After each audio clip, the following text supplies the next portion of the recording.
وہ جب بھی پردہ غیبت اٹھائے، ہمیں وہ دین سو تیرا نبھائے۔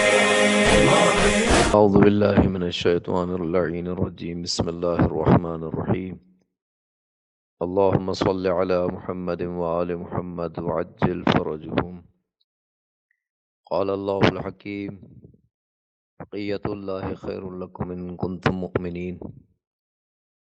جس طریقے سے انسان پر امام کی معرفت واجب ہے، اسی طریقے سے انسان پر امام کی محبت اور مودت بھی واجب ہے۔ قرآن کریم نے ارشاد فرمایا، قُلْ لَا أَسْأَلُكُمْ عَلَيْهِ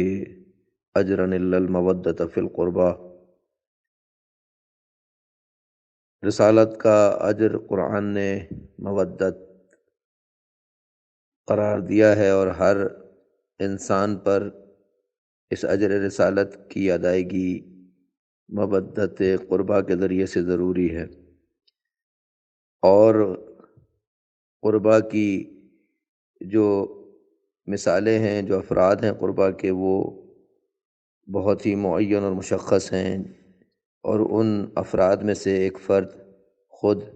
امام زمانہ عجل اللہ تعالی فرجہ شریف ہے۔ ہمیں یہ دیکھنا ہوگا کہ ہم امام زمانہ عجل اللہ تعالی فرجہ شریف کے حضور اجر رسالت کس طریقے سے ادا کرتے ہیں، اپنی محبت اور مودت کا اظہار کس طرح سے کرتے ہیں۔ محبت اور مودت میں ایک اہم ترین بات یہ ہے کہ محبوب کے لیے مضطر اور پریشان ہو۔ محبت کرنے والے کے دل میں ہمیشہ محبوب کی یاد باقی تر و تازہ رہے، اور یہ یاد مسلسل رہے، اور اس یاد کا اظہار جن چیزوں سے ہوتا ہے وہ انشاءاللہ بعد میں بیان کی جائیں گی، لیکن ایک مستقل محبت کرنے والے کی صورتحال ایک مضطر انسان کی صورت میں ظاہر ہوتی ہے، کہ جس طریقے سے دنیا میں آنے والا بچہ اپنے وجود کی بقا اور اپنی تمام ضروریات کا مرکز اور محور اپنے والدین کو جانتا اور سمجھتا ہے، اور اگر بچے کی نگاہوں سے اس کے والدین اوجھل ہو جاتے ہیں تو وہ بچہ اپنے والدین سے جو محبت ہے اس کا اظہار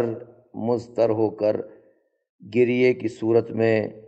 اور پریشانی کی صورت میں اظہار کرتا ہے۔ کیوں؟ اس لیے کہ بچے کو معلوم ہے کہ اس کی تمام ضروریات اگر کوئی پورا کرے گا تو وہ اس بچے کے والدین ہیں۔ روایات میں خود امام کو باپ قرار دیا گیا ہے۔ امام رضا کی امامت کے سلسلے میں ایک مفصل حدیث ہے کہ امام خود امت کا باپ ہوا کرتا ہے، اور پروردگار نے یہ سسٹم بنایا ہے، یہ نظام بنایا ہے کہ جب بچے کو دنیا میں پروردگار اپنی قدرت کے ذریعے سے پیدا کرتا ہے تو اس بچے کی ساتھ جو اس کی جتنی ضروریات ہیں اس کو پورا کرنے کے لیے بھی اسباب فراہم کرتا ہے، اور اس میں اہم ترین ضرورت جو بچے کے وجود کو، ظاہری وجود کو باقی رکھنے کے لیے ہے، وہ بچے کی غذا کا سلسلہ ہے، اور عجیب کیفیت ہے، واقعاً عجیب کیفیت ہے۔ وہ بچہ جب ماں کے شکم میں ہوتا ہے تو پروردگار اس کو خون سے، ماں کے خون کے ذریعے سے رزق فراہم کرتا ہے، اور یہ میڈیکل سائنس بھی بتاتی ہے اور روایات میں بھی موجود ہے کہ بچے کی غذا کا انتظام خون کے ذریعے سے ہوتا ہے، اور یہ خون بچے کی ناف کے ذریعے سے اس کے وجود میں منتقل ہوتا ہے۔ چونکہ خون نجس ہوتا ہے اس لیے خون کو ناف کے ذریعے سے خدا بچے کے وجود میں منتقل کرتا ہے، اور جیسے ہی یہ بچہ دنیا میں آتا ہے ویسے ہی پروردگار ماں کے وجود میں بچے کی غذا کا اہتمام کرتا ہے، اور وہ بچہ جو ناف کے ذریعے سے خون سے پل رہا تھا وہی بچہ اب ماں کے شیر سے، ماں کے دودھ سے اب اس کی پرورش ہوتی ہے، لیکن ماں کے دودھ کا سلسلہ بچہ اپنے دہن کے ذریعے سے حاصل کرتا ہے۔ یعنی اگر ذرا توجہ فرمائیں کہ پروردگار نے بچے کا جب وہ شکم مادر میں تھا تو غذا کا اہتمام کیا تو وہ نجس خون، لیکن یہی بچہ جب دنیا میں آتا ہے تو پاک و پاکیزہ ماں کا شیر، ماں کا دودھ اس کی غذا بنتا ہوا دکھائی دیتا ہے۔ لگتا یہ ہے کہ یہ پروردگار، حالانکہ اس کی قدرت میں ممکن تھا کہ یہ منہ کے ذریعے سے وہ ماں کے شکم میں بھی بچے کو خون کے ذریعے سے پالتا پرورش کرتا، لیکن شاید پروردگار نے ماں کے شکم میں بھی اس بات کو گوارا نہیں کیا کہ اس پاک و پاکیزہ انسان کے منہ کو حرام غذا لگے۔ لیکن بچہ اپنی ماں سے جتنی محبت کرتا ہے اس سے کہیں زیادہ اس کی ماں اس سے محبت کرتی ہے، اور محبت کا جو استعارہ ہے، محبت کی جو مثال دی جاتی ہے وہ خود ماں کی محبت سے دی جاتی ہے، جبکہ اس ماں کو بھی محبت خدا نے عنایت کی ہے۔ عزیزو، ماں سے کہیں زیادہ محبت، 70 ماؤں سے زیادہ محبت تو روایات میں آیا ہے کہ خدا اپنے بندے سے کرتا ہے، اور ان 70 ماؤں سے زیادہ محبت کا اظہار ایک ماں میں نہیں ہو سکتا، نہ ہوا، بلکہ اس محبت کا اظہار جو خدا اپنے بندے سے کرتا ہے اس کا مظہر اور اس رحمت پروردگار کا وہ مظہر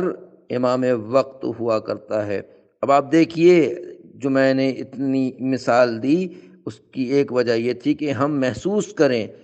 پہلا مرحلہ یہ ہے کہ ہم کتنا امام زمانہ سے محبت کرتے ہیں، لیکن دوسرا اہم مرحلہ یہ ہے کہ جس سے ہم جتنی مولا سے محبت کرتے ہیں اس میں اضافہ ہوگا اگر ہم یہ جان لیں کہ مولا ہم سے کتنی محبت کرتے ہیں۔ اس کی مثال وہی ہے کہ بچہ جب بھوک لگتی ہے، جب اسے پیاس لگتی ہے تو تڑپتا ہے، اور ماں فوراً لپک کے اس کی ضرورت کو پورا کرتی ہے۔ کیوں؟ اس لیے کہ اس کی ماں اس محبت سے کہیں زیادہ محبت کرتی ہے جو بچہ اپنی ماں سے کرتا ہے،